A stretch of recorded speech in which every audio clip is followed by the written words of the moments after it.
Back here on HQ's Spotlight. So Kevin Durant to the Rockets is now officially official, and it turns out it's a 7-team trade, the first transaction like that in league history. So besides the main teams involved in that trade in the Suns and the Rockets, there's the Warriors, Lakers, T-Wolves, Nets, and the Hawks. So when it's all said and done, this trade includes 6 players and 13 draft picks. So if you break it all down, here's how it all played out, of course, with the Suns getting the most here in Jalen Green, Dylan Brooks, Kaman Malawach, Rasheer Fleming, Kobe Brea, and so forth. This is, of course, with players and the draft. So all of this had to happen for KD to go to Houston. So there's a lot of players, a lot of draft picks, a lot of teams that are involved here in this historic 7-team trade.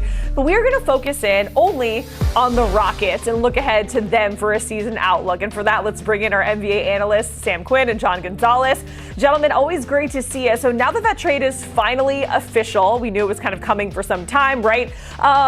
We have had some time to reflect. So, John, I'll kick it to you first here. Your overall thoughts, feelings, now that we've seen this go down, your overall takeaways when you see that entire list of everybody that was involved.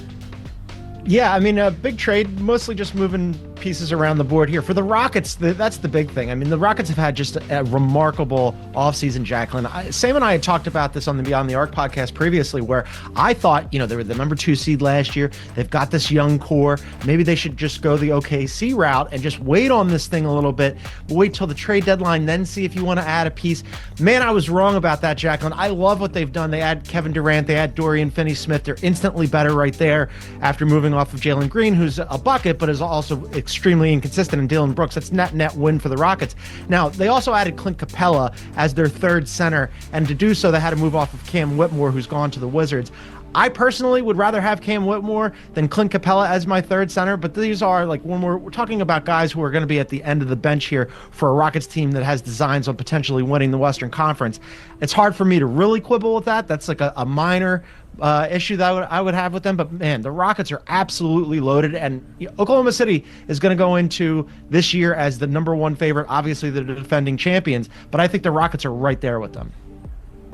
Yeah, the more I look at everything the Rockets did, the more I love just all of it, right? Today it comes out that the 4-year deal that Dorian Finney-Smith signed is only guaranteed for 2 years. Oh, so that takes the sting out of it, right? He's an older player, but you don't have to deal with the back end of that contract. I hate losing Cam Whitmore, just like John said, but he wasn't going to play, right? There weren't minutes for him. So if you can turn him into somebody in Clint Capella that you can get good usage out of in the regular season, they're going to run a lot of those 2 big lineups. They're going to hopefully keep Steven Adams healthy and rested throughout the regular season. I think that makes sense. I right now have them as a pretty firm number 2 in the West.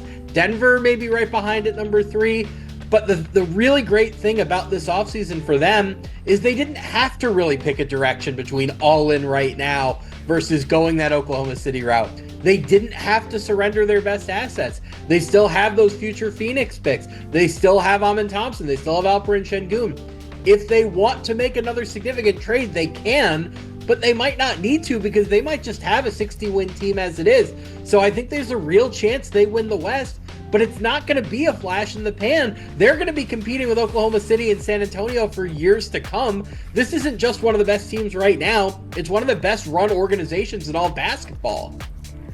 Sam, Dorian Finney-Smith and I were at Florida at the same time, so I'm just going to forget that you called him and smack down to reality for me. All right, let's take a deeper dive into the state of the Rockets, right? So they're coming off their first 50-win season since the 2018-2019 season. They haven't won a playoff series. It's been a little bit, right? They signed Ime Udoka to that contract extension. So, Sam, how much pressure is Ime Udoka under with this new revamped roster? Everything we just talked about, there's a lot of excitement and expectation. So how much pressure is he under, in your opinion? Honestly, not much, right? Remember, the Knicks tried to hire him, and the Rockets said, no, we're not going to let you do that. Steven Silas got 3 full years in Houston, never won more than 22 games. Well, this is going to be Ime Udoka's 3rd year, and he's already succeeded much more than Silas did. I think they're looking at this partnership with Ime Udoka as a really long-term thing. They're hoping he can be their coach for maybe the next decade or more, and given how well he's done in that position, I have no reason to believe that won't be the case. He's one of the best coaches in the NBA. He's reasonably young. they're just going to keep him and they're going to roll with this, right? The pressure starts if they maybe don't have as much playoff success in the next couple of years that you would like to see. But for now, I mean, he's about as secure as any coach in basketball. Yeah, Sam is right about him being secure and there not being much pressure in that.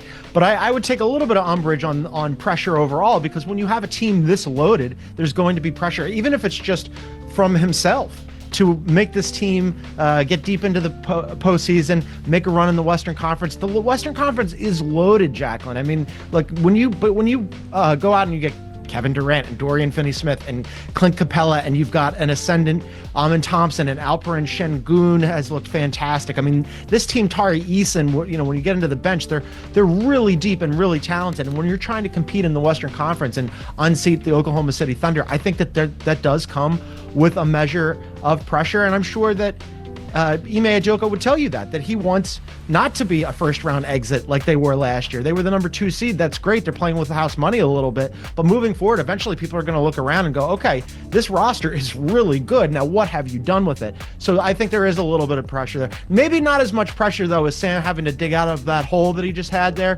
where he said that you and Dorian Finney-Smith were older players. I would never say that, Jacqueline, but that's something, Sam is going to have to atone for. It's all right, Sam. Maybe by the end of this segment, I'll forgive you, but it did sting just a little bit. I'm like, is he that old? Yeah, we're the same age, basically. All right, so Houston, you talk about this squad as being loaded. They have a young core. They just, signed their head coach, Ime Udoka, to that contract extension. They get that superstar vet and Kevin Durant. It all looks promising and great, right? But, John, what are some more needs, some voids that they do still need to fill there in Houston?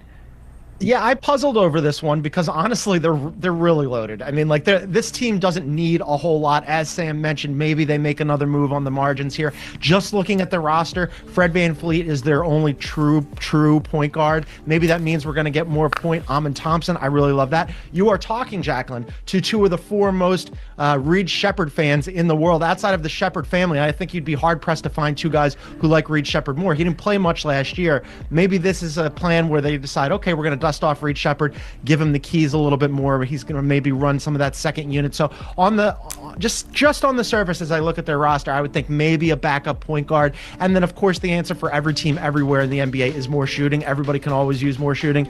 But honestly, Jacqueline, like as in terms of rosters in the NBA go, aside from like Oklahoma City, I'd look at the Rockets and I'm like, they're good. They are good. This is a fantastic job that they've done. Yeah, the lead into this segment was all about Kevin Durant and the trade and everything that had to happen for KD. And in the commercial break, you guys were talking about Reed Sheppard. So just to support your statement there that you guys are the biggest fans, let's talk about the season prediction, right? Because it's funny when you look at the East and the West. The East is wide open, right? That's what we're saying. But the West is very competitive. It's kind of like a gauntlet. You got to compete with OKC, Denver, the Timberwolves, just to name a few. So, Sam, what is your season prediction for this Rockets team as it's constructed right now? High 50 wins and number 2 seed in the Western Conference, right? What they'll do in the playoffs probably is going to come down to health. It's going to come down to matchups. We'll see if they wind up with Denver in the second round, if they wind up with whoever. So I don't want to say, oh, they're absolutely making the Western Conference Finals, but I think they're so well positioned for the regular season, given how deep they are.